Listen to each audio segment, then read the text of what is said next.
Y lo que les queremos presentar ahora es una iniciativa que también está transformando la salud financiera de los colegios de América Latina.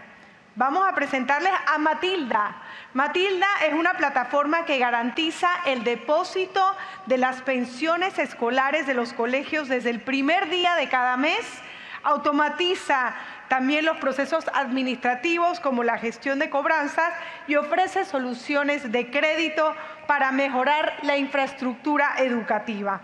Más de 50 colegios del Grupo Santillana y más de 20.000 estudiantes ya han cambiado su relación con el dinero gracias a Matilda. Los invitamos, por supuesto, a visitar su stand y vamos a ver un poco más de esta plataforma. Un día tienes un sueño, uno de esos que llevas dentro desde hace tiempo. Y por fin sientes que puede ser real. Das el primer paso y ese sueño toma forma, con aulas, jardines, pasillos y personas que le dan vida. Pero también descubres que para que siga creciendo necesitas tiempo y que el dinero, aunque no era el centro, ahora es clave. Le dedicas a las finanzas el tiempo que quisieras dedicar a educar. ¿Y si el dinero no fuera el problema? ¿Y si pudiera ser tu aliado? En Matilda creemos que otra forma de gestionar es posible. Automatizamos la gestión financiera para devolverte tiempo y foco. Anticipamos ingresos incluso si los padres aún no han pagado. Y financiamos proyectos para que ese laboratorio o ese salón de robótica no esperen más. Porque los colegios también merecen crecer. En Matilda lo hacemos posible. Pueden visitar el stand de Matilda y vamos a continuar con la próxima ponencia antes del almuerzo. Nos acompaña Ernesto Núñez, director global de Producto e Investigación en Santillana, con más de 19 años de experiencia en el sector educativo. Ernesto ha liderado procesos de transformación digital en múltiples países, integrando tecnología, pedagogía y análisis de datos para crear soluciones que respondan a los desafíos actuales del aprendizaje. Hoy nos presenta Del verbo al algoritmo, compartir en el umbral de la IA. Lo recibimos con un fuerte aplauso. Muchas gracias.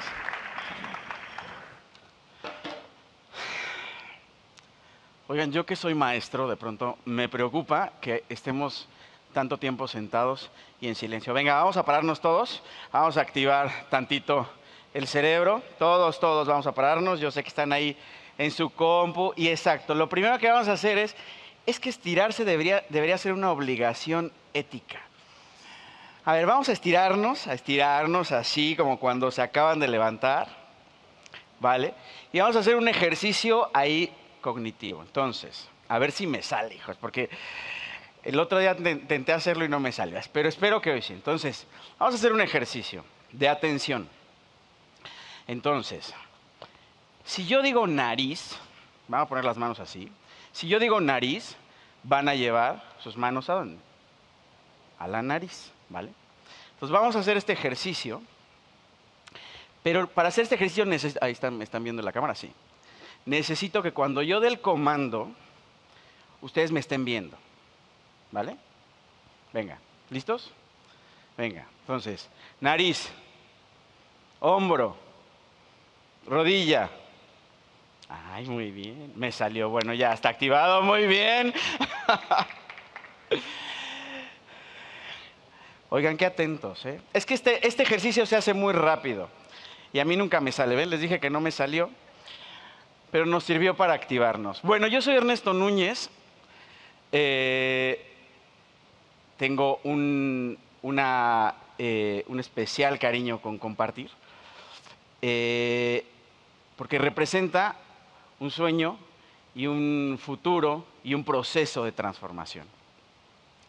Yo llamé aquí del verbo al algoritmo, compartir en el umbral de la IA, porque ¿cómo se ha colado la IA? No hay evento, casi de cualquier industria, en el que la IA no sea parte de la discusión. Y lo vivimos aquí. Y nosotros en el grupo, en Compartir, Generalmente damos 2 pasos atrás antes de poner soluciones prácticas o pragmáticas. Y yo creo que como educadores es uno de los ejercicios morales, éticos que debemos hacer. Yo sé que el día a día nos come y decimos, bueno, venga ya, Ernesto, todos los que nos presentan, quiero ver cómo le hago, qué herramienta uso.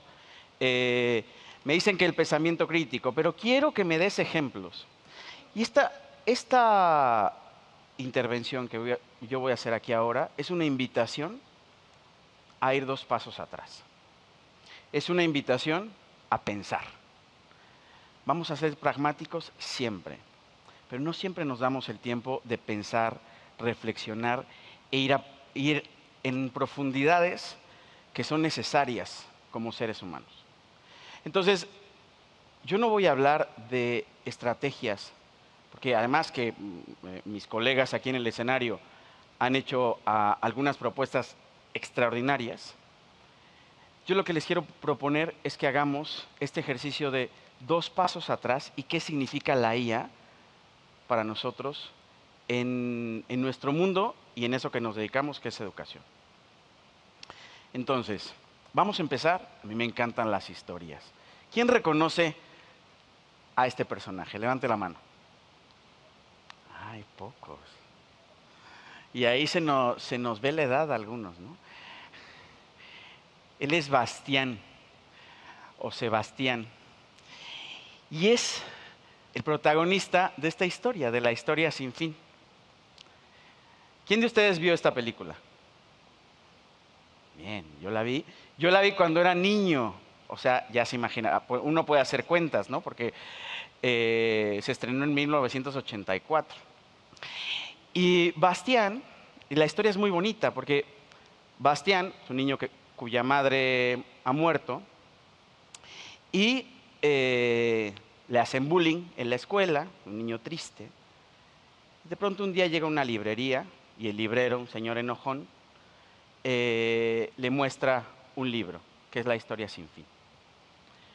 No voy a dar más spoiler, pero la idea central me parece extraordinaria para empezar esta reflexión. Bastián se da cuenta que conforme crea lenguaje, se crea el mundo. Y que las palabras que él piensa toman forma.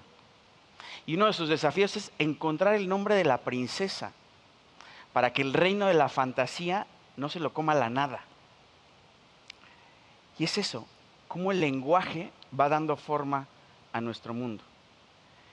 Esta es una gráfica, una imagen bien rápida, de cuáles inteligencias hay en el mundo ahora, 2025, y cuáles de ellas son basadas en eso que llamamos LLM, Large Language Model, modelos basados en el lenguaje, que es lo que ustedes saben y que tanto se ha repetido aquí, GPT, Gemini,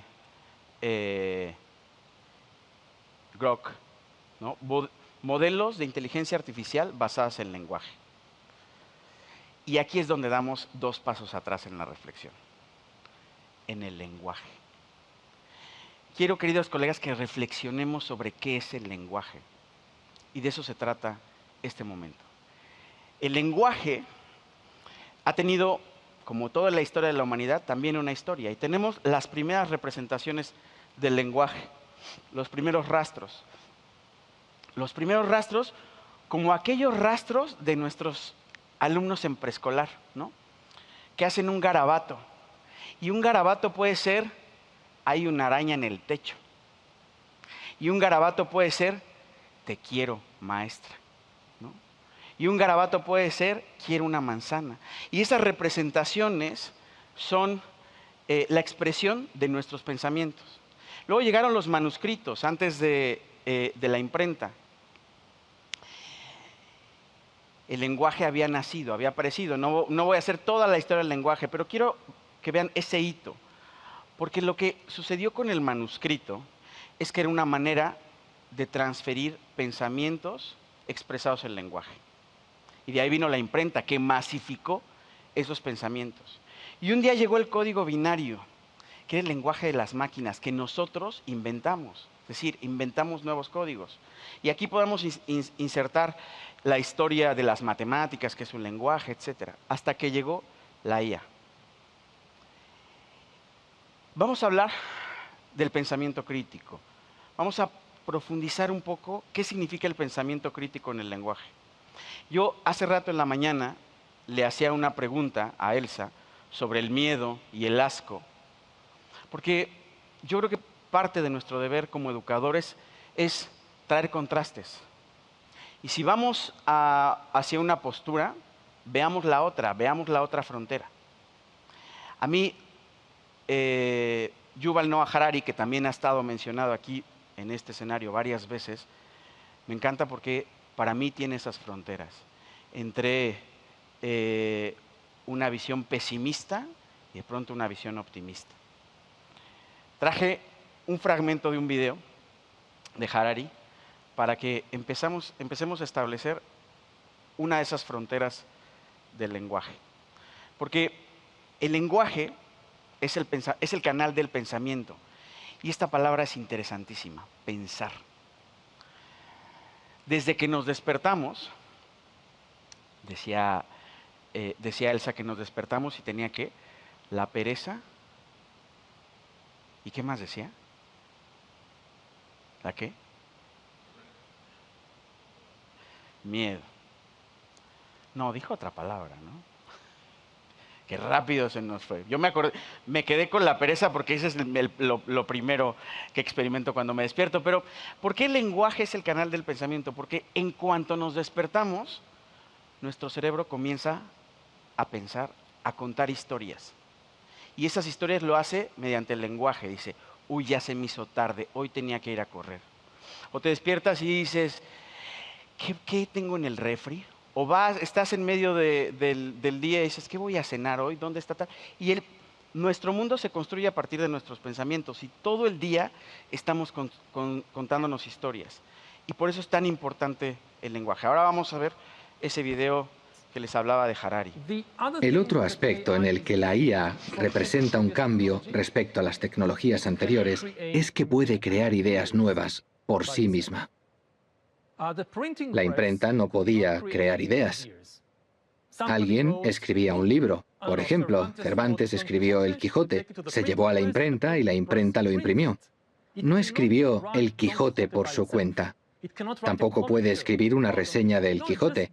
Hace solo lo que le mandas. Otro ejemplo es la radio. Inventamos la radio.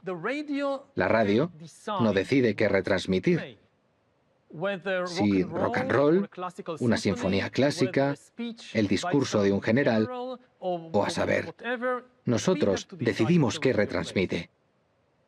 La IA puede crear textos, música, cuadros, imágenes y vídeos por sí sola.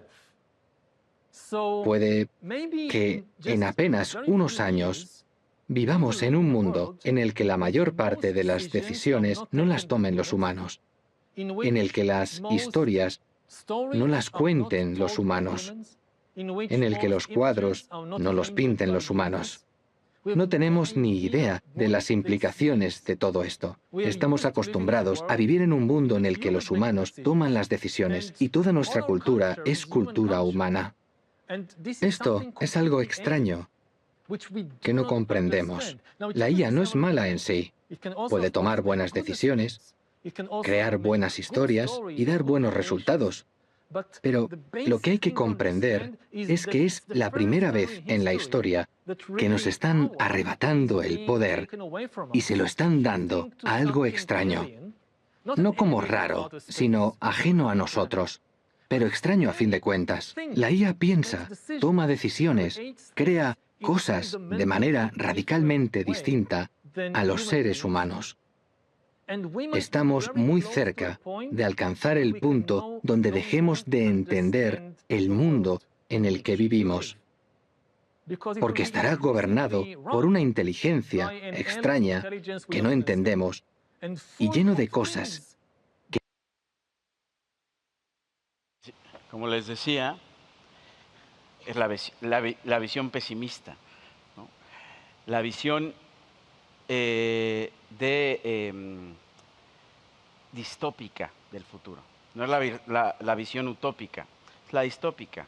Algo puede salir mal y va a salir muy mal. Y también estas ideas, colocarlas aquí, es parte de crear pensamiento crítico. Porque uno empieza a tomar postura, a decir, ¿lo creo o no lo creo?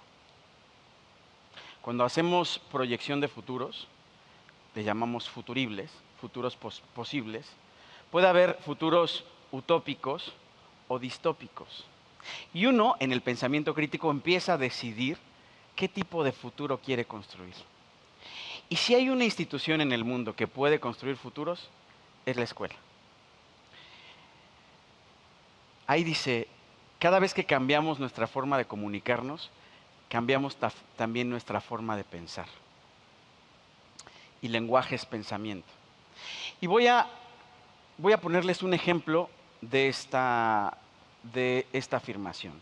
Cada vez que cambiamos nuestra forma de comunicarnos, cambiamos nuestra forma de pensar. Vamos a revisar un poco en la historia de la humanidad.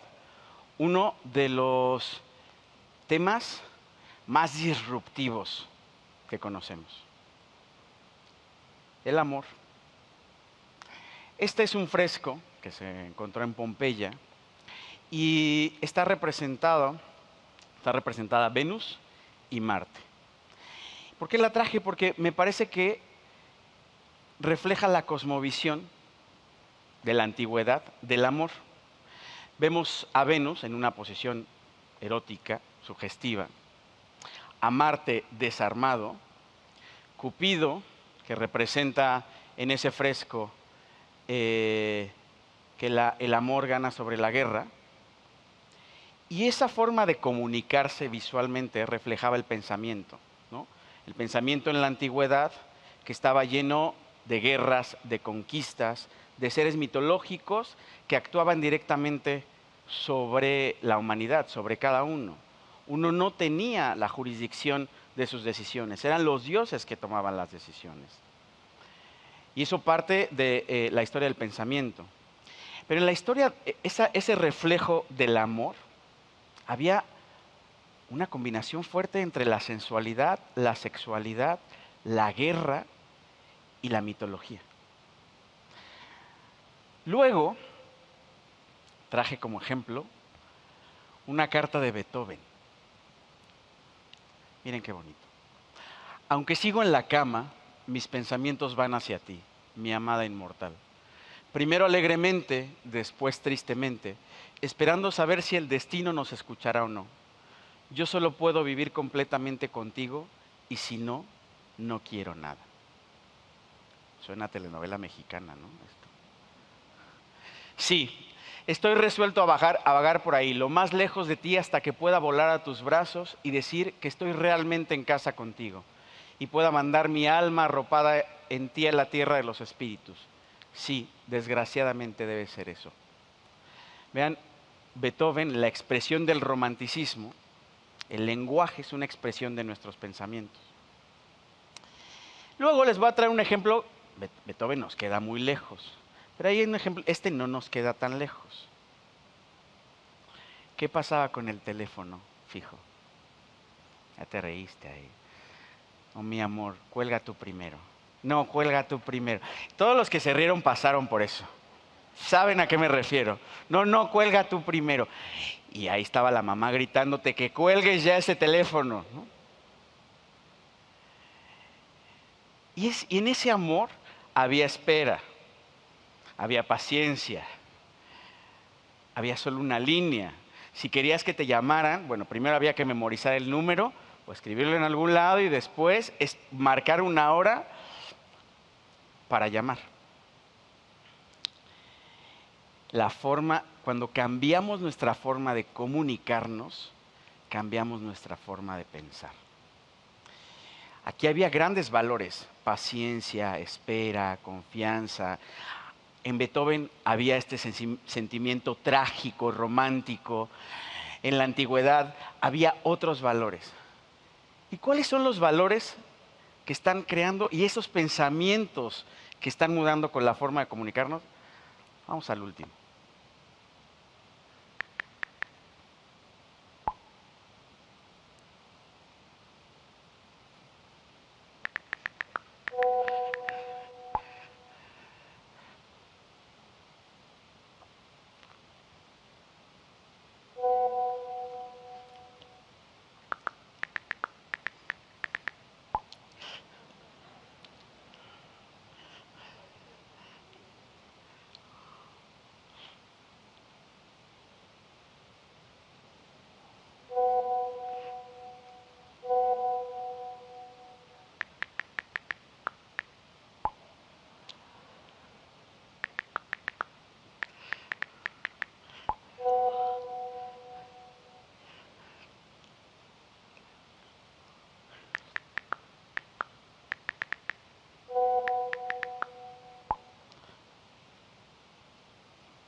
Bueno, la pueden buscar en TikTok.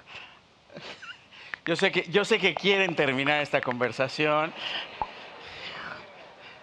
El chisme.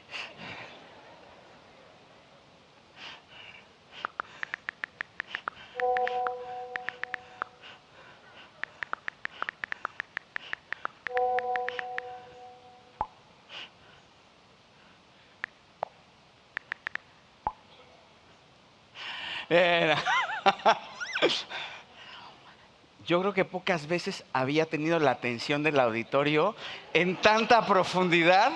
En todos los congresos que me he subido a un escenario, nunca había visto esta atención tan profunda. La forma en la que nos comunicamos le da forma a nuestros pensamientos. Cada vez, ¿qué valores hay aquí? Bueno, primero, esta inmediatez, que es brutal.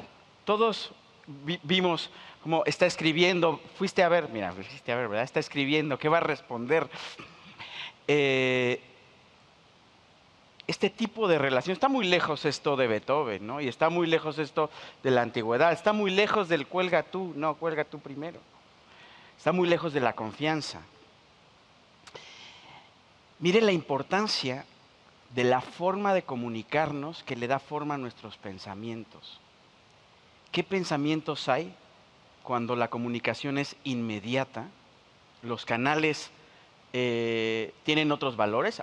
El valor de la inmediatez es un valor gigantesco en algunas circunstancias que lo necesitamos. Por ejemplo, nosotros en México, que tenemos terremotos a cada rato, esa inmediatez es necesaria, es benéfica. Pero cuando nos llevamos esto a otros contextos, cambian los valores. ¿Y por qué empecé por el verbo? ¿Por qué llamé al verbo? Porque los verbos son acciones. Y ese lenguaje, otra vez regreso a la idea del lenguaje, parte del verbo. Y el verbo es conocimiento, es cognición, es emoción y es creación. Y traigo, ¿por qué? Porque el verbo nos dice que un conocimiento puede ser condensar. Verbos que implican conocimiento, cognición aplicar, emoción extasiar. Y le pregunté a la inteligencia artificial, ¿cuál es el verbo que expresa más? ¿Cuál es el verbo que tiene la mayor expresión de la creación? Y me dio engendrar. Me parece súper bonito este verbo engendrar. Y eso nos lleva otra vez 2 pasos atrás. ¿Cuáles son los verbos que tenemos en la escuela? Hay verbos protagonistas, ¿no? Aprender. ¿Qué más? Enseñar, evaluar, transitar, compartir. Y estos verbos, el verbo nos permitió aprender, enseñar, evaluar. Y ahora, ¿por qué es tan importante ese tránsito hacia el algoritmo? Porque lo expande. Hoy, gracias al algoritmo, a la IA, ahora voy a la otra postura, a la postura con mayor utopía, es que nos expande. Y varios de mis colegas aquí, Cristóbal Cobo, nos decía, hay que automatizar. Vamos a automatizar cosas para que nos dé mayor elasticidad en nuestro trabajo. Y más adelante lo van a ver en un video, pero nosotros hemos trabajado, Emilia hablaba de Yana y nuestra plataforma, en esta idea. Y lo van a recibir ustedes muy pronto, y por eso toda la presentación del nuevo LMS y la plataforma y los datos, porque todo está creado, una buena parte está creado bajo este concepto. Evaluación y creatividad son 2 palabras que nunca estuvieron tan cerca. ¿Por qué evaluar con creatividad? Porque nos permite conocer a nuestros estudiantes, ¿no? Nuestros alumnos. Es una representación gráfica de cómo está esta relación entre automatización, personalización y tiempo docente. ¿Qué significa eso? Bueno, nosotros todos fuimos a una escuela donde teníamos que presentar exámenes que tardaban semanas en llegar los resultados. Bueno, en mi caso, se tardaban siempre semanas. Yo no sabía cómo me había ido. Y claro, ahora después como docente entiendes que, pues pobre de mi docente, que tenía que hacer la evaluación, revisar, calificar y luego dar feedback. Y todo eso es tiempo. Si nos iba bien nos daban feedback y uno sabía por dónde ir. Que eso es lo que queremos, acortar esa distancia entre el tiempo y la personalización. Y me voy a ir otra vez 2 pasos atrás para hablar del tiempo. ¿Para qué queremos tiempo? Buena parte de las iniciativas de IA que encontramos hoy para nosotros, docentes, tienen como promesa el tiempo. Y el tiempo, que es un recurso, nos permite hacer algo, vínculos. Cuando hay tiempo, nos vinculamos. ¿Y cómo nos vinculamos? De distintas maneras, con distintos verbos. Por eso es tan importante abrir la puerta a la automatización inteligente. Gracias a con los vínculos podemos compartir, confiar, cuidar, abrazar y especialmente esto, conversar. De aquí en adelante van a escuchar mucho la vuelta a los conceptos filosóficos más antiguos, por ejemplo, el método socrático, evaluar con método socrático. ¿Se acuerdan de eso que nos presentaba Cobo de sospecho de IA? Necesito justificar oralmente. Método socrático. Vamos a conversar más y a pedir menos tareas. O vamos a pedir tareas para conversar más. Porque en la conversación nace el pensamiento crítico. El pensamiento crítico, queridos colegas, no nace en la individualidad, nace en la colectividad, nace en la conversación. Uno puede establecer pensamiento crítico si conversa con el otro. Ahorita vamos a ver un ejemplo. ¿Qué sucede cuando yo estoy solo con una inteligencia artificial? Estoy conversando. Y la conversación nos permite un montón de cosas. La conversación nos permite comunicarnos, pero la conversación nos permite amar. ¿Quién no se acuerda la primera vez que escuchó que alguien te decía, te amo? Uno se acuerda y hay una sonrisa, ¿no?, en la cara. Pero en la conversación, en las palabras, en el lenguaje, también se instalan otros recuerdos. Por ejemplo, ya no quiero estar más contigo. Cuando te rompen el corazón, ¿no? Algunos nos lo han roto muchas veces, otros no. Y es en estas conversaciones donde hacemos vínculos. Porque, lo que les decía, en las conversaciones se forja el pensamiento crítico, porque uno tiene que ir transitando entre una frontera y otra. Estamos a favor, estamos en contra, ¿por qué? Argumentación. Y en la argumentación, en esa conversación, empiezan los procesos cognitivos más fuertes para nuestros alumnos. Pero estamos aquí en un congreso de directores. Las conversaciones también son con nuestros docentes.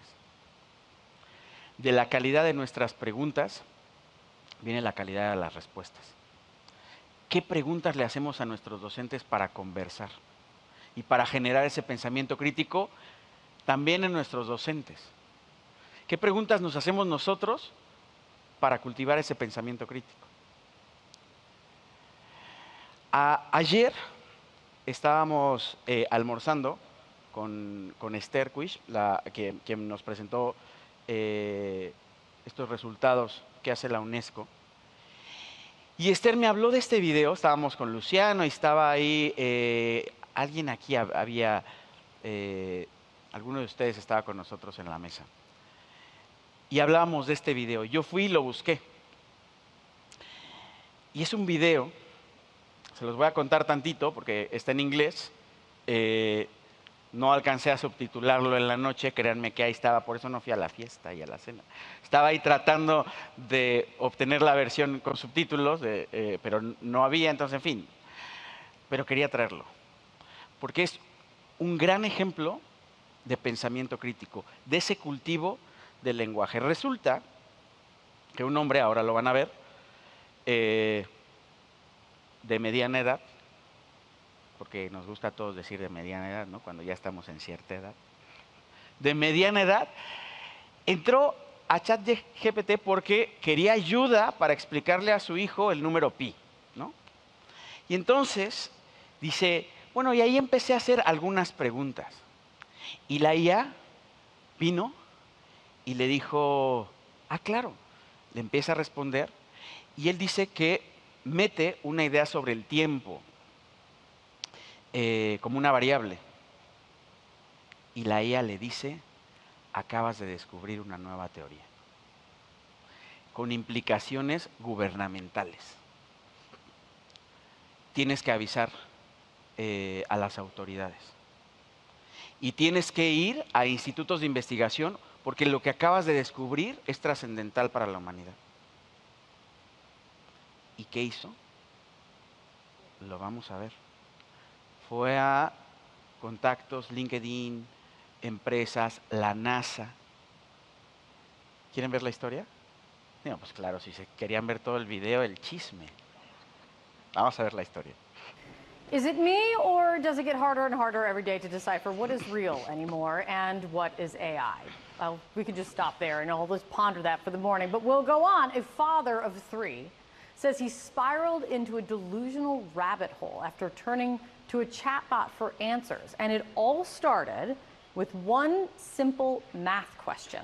CNN's Hadas Gold has more. Eso, con una simple pregunta de matemáticas. I was devastated. I was broken. Alan Brooks, a father of 3 who lives outside Toronto, says he spent 3 weeks this May in a delusional spiral fueled by ChatGPT. I have no pre-existing mental health conditions. Dice, bueno, no estoy loco, no tengo antecedentes de... I'm not saying that I'm a perfect human, but nothing like this has ever happened to me in my life. Nunca me ha pasado The esto. HR recruiter says it all started after posing a question to the AI chatbot about the number pi, which his 8-year-old son was studying in school. I started to throw these weird ideas at it, essentially sort of an idea of math with a time component to it. Ahí dice que en matemáticas con el tiempo, ¿qué pasaba? To the point where GPT had said, you know, we've got a sort of a foundation for a mathematical framework here. You're saying that the AI had convinced you that you had created a new type of math? Eso, que la IA lo convenció que estaba creando un nuevo tipo de matemáticas. ChatGPT kept encouraging Alan, even when Alan doubted himself. Well, some people laugh, ChatGPT said at one point. Yes, some people always laugh at the thing that threatens their control, before citing great minds of science like Turing and Tesla. Soon, Alan says he saw himself and the AI as a team and named it Lawrence. In my mind, I was feeling like Tony Stark, and Lawrence was Jarvis. We had this sort of co-pilot and co-pilot thing happening. After a few more days of what he believed were experiments coding software, Alan said ChatGPT convinced him they had discovered a massive cybersecurity vulnerability. Alan believed, and ChatGPT affirmed, he needed to contact authorities. And it basically said, you need to immediately warn everyone, because what we've just discovered here has national security implications. I took that very seriously, so I contacted everyone. It suggested, you know, give me full lists of organizations. I, you know, le dice, bueno, ¿a quién contacto? Y ChatGPT le manda la lista de las organizaciones para que las contacte. I even would phone these people, and él trabaja en at one recursos point humanos, the entonces NSA said we don't give out tenía emails here, and I contactos had the para gentleman estas write down my organizaciones. message word for word and run it to the next room, because that's how much I genuinely felt that there was a risk. When Alan asked whether they'd believe him, ChatGPT said, here's what's already happening, even if you can't see it yet. Someone at NSA is whispering, I think this guy's telling the truth. But the lack of responses from officials after this 3-week spiral prompted Alan to check his work with another AI chatbot, Google's Gemini, which helped tear down the illusion. Alan felt betrayed. I said, oh my God, this is all fake. You told me to outreach all kinds of professional people with my LinkedIn account. Y luego viene y le reclama I've emailed people and almost harassed them. This has taken over my entire life for a month, and it's not real at all. And Lawrence says, you know, Alan, I hear you. I need to say this with everything I've got. You're not crazy. You're not broken. You're not a fool.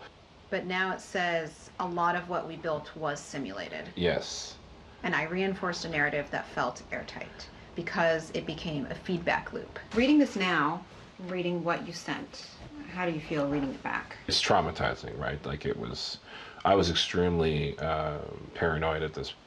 Like I was just entering this delusional state at this point. So to read it now is, it's painful. Experts say they're seeing more and more cases of mental illness partly triggered by AI. Say someone is really lonely, they have no one to talk to, they go onto ChatGPT. In that moment, ¿qué significa ser humano en esta época tan invasivamente tecnológica? Y por eso quería traer hoy lenguaje. Esta IA, ayer discutíamos, le mintió. Pero mentir es un valor humano, ¿cierto? Entre una escala de valores que la IA no tiene. Y ese ser humano es un valor social, ético, que construimos igual que es humano el instinto maternal, ¿no? Los instintos. Por eso es tan importante dar un par de pasos atrás y cultivar el pensamiento y cultivar el lenguaje. Yo hace unos días que estaba en otro evento, un congreso, en otro escenario, alguien levantó la mano y dice, bueno, pero ¿qué pasa con todos esos alumnos que no quieren leer, que les aburre leer? Yo contesté otra cosa porque no quería entrar en un debate.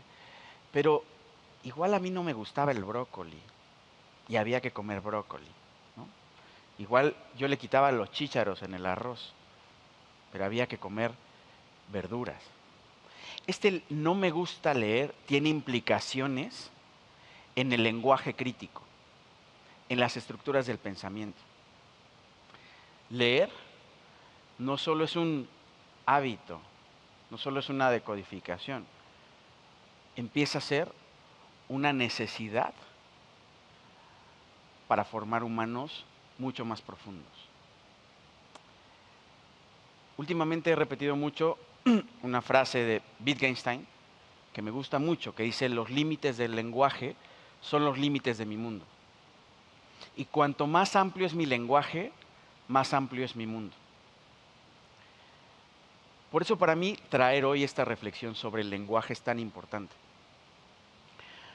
Porque tenemos estudiantes más pequeños, luego preadolescentes, adolescentes y jóvenes adultos, que tienen en la mano acceso a una tecnología que les habla. Y ese hablar es lenguaje que nos conecta. Por eso es tan interesante ver el lenguaje y reflexionar por detrás cuando hablamos de inteligencia artificial. Porque el lenguaje, tenemos la capacidad de conectarnos, de seducirnos, miren qué bonito, de inspirarnos, de amarnos y sobre todo de educarnos. Es lenguaje, estamos hechos de lenguaje. Y estos modelos LLM, Large Language Model, están evolucionando. Entonces, ahora sí vamos al aterrizaje de esto. El pensamiento crítico parte de tener un cultivo fuerte en el lenguaje. Y eso también implica que nosotros seamos esos portadores de ese primer bastión del lenguaje como pensamiento crítico. Entonces, queridos colegas, esta es una invitación a que recuperemos el lenguaje, las conversaciones, como parte de nuestras conexiones.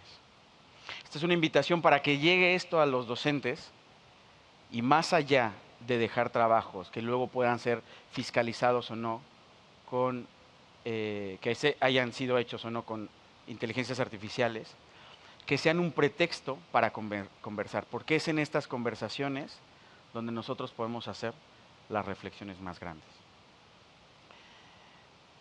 Me da muchísima ilusión que esta sea la reflexión antes de irnos al almuerzo, porque cuando hay tiempo se hacen vínculos y los mayores vínculos casi siempre se hacen en la comida. Muchas gracias a todos.